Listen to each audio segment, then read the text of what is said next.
Hi, moms and dads. Welcome to Lullaby One.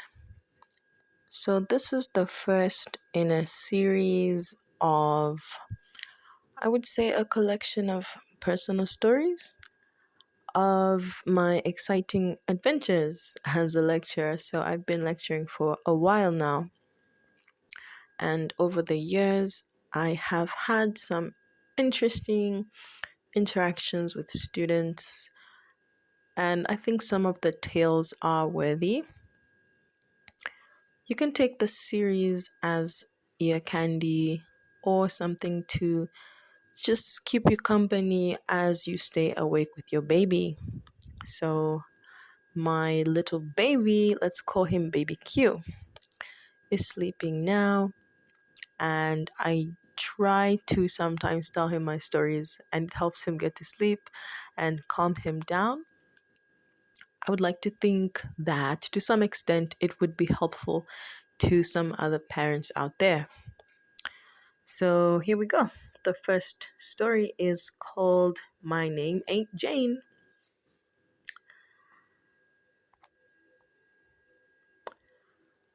It was about, let me think, maybe somewhere in 2016, 2016.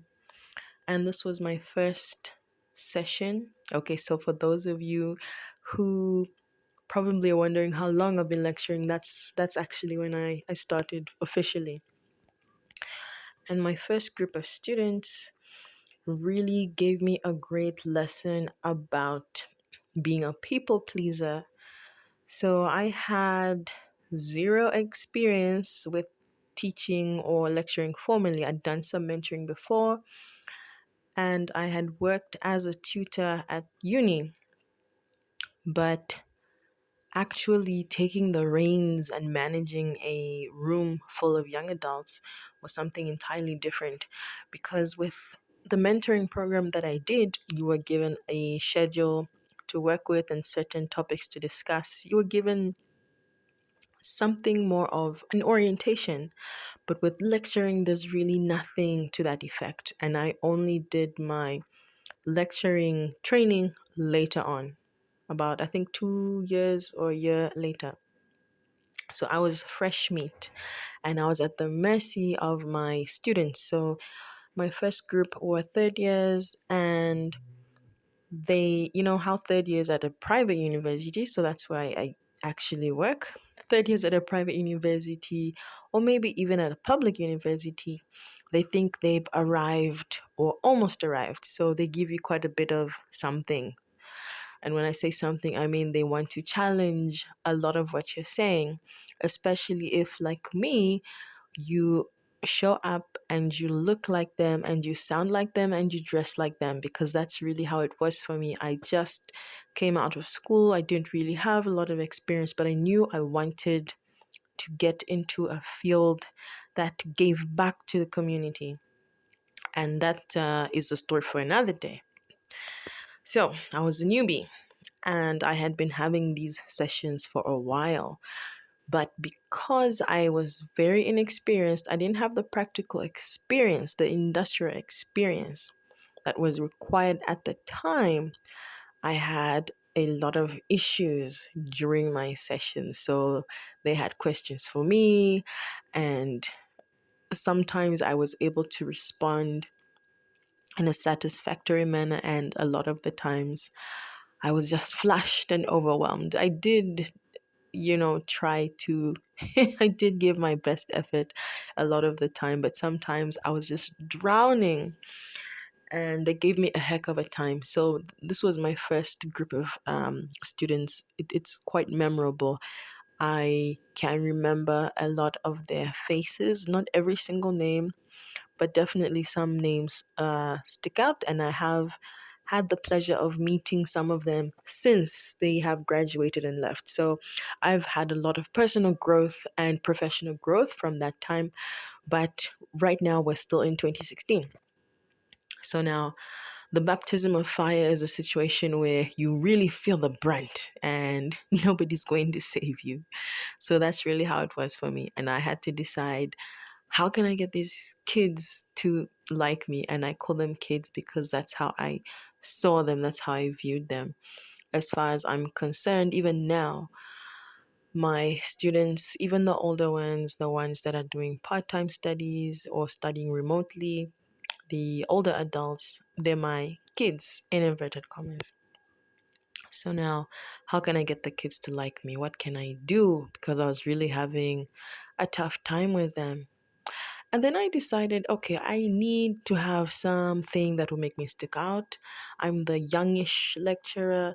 Let me try and be fun and cool with them and smile with them and laugh with them. I will try and get to know them by name, is what I figured. So at first, I was quite defensive and it created a lot of tension. So I figured, okay, let me get to know people's names. And I think it worked quite well. In the beginning, I was able to commit some of the names to memory. Now, this one particular day, and it's always the ladies that cause issues, right? So, well, for me, initially, or it could be just my imagination. So, I had no issues with the male students, the gentlemen, or is it the I don't want to say boys, the gentlemen, and we got along quite well. It could be because I have brothers.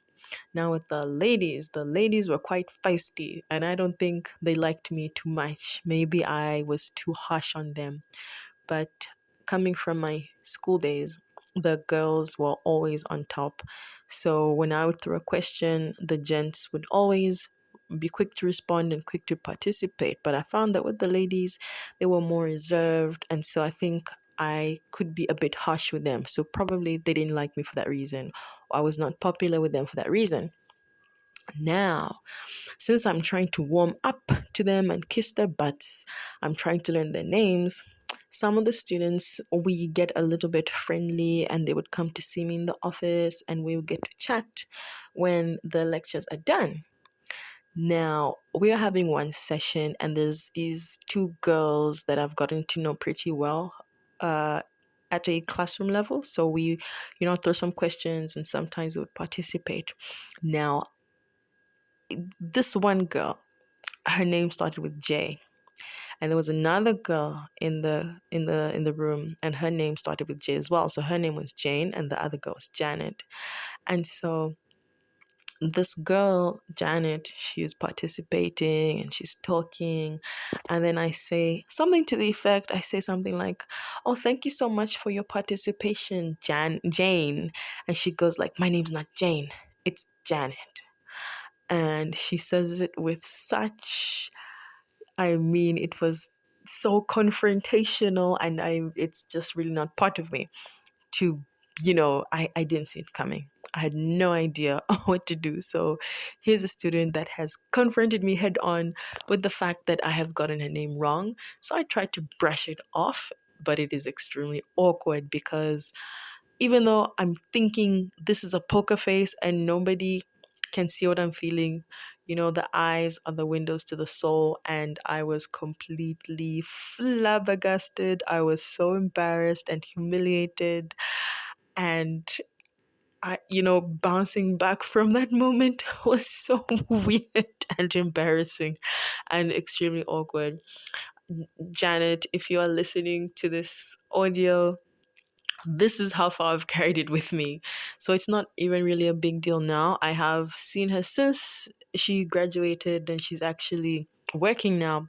But that was such a one of the most memorable and awkward moments that I've ever had, you know, in front of people. I really had no comeback.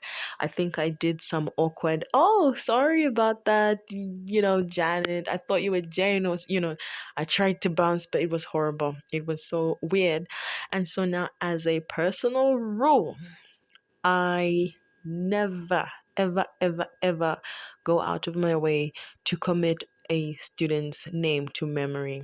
Even if I know your name and I know it's you, I will never go out of my way to say your name for any reason. I refuse to be humiliated for a second time. I know to somebody else it's not anything socially awkward, but that's just me. So I wanted of course, at the time, that validation and to be liked and, to fit into the system, the school system. But I had to find a different way to stand out and to establish myself as a professional within the institution.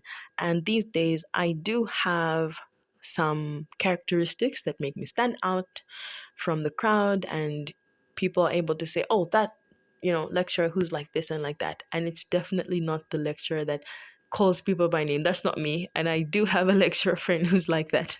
And that's her story, and she's really fantastic at that. But that's not my story. I am the lecturer who holds out their palm and says, yes sir, yes ma'am. When I want to solicit some participation from the students, I will never say your name unless you're my tutor. So, what is the moral of the story? Moral of the story is, don't read books that tell you that the sweetest sound in the world is somebody's name, because when you get it wrong, it is so weird and so ugh. Yeah. So, moms and dads, that is my short story for the evening. I hope you have enjoyed it, and hopefully by now your baby is sleeping. And if not, I hope that this has been a little bit refreshing and kept you, awake, awake enough to not drop your baby and to just kind of bounce back from your, staying up late. I keep saying bounce back. Definitely not going to do that in my next session because I'm feeling quite sleepy. I do these sessions as well when I'm up with my baby Q. So this is Lady Q, and I will catch you tomorrow evening when I post something new. So tata for now and good night. Thanks.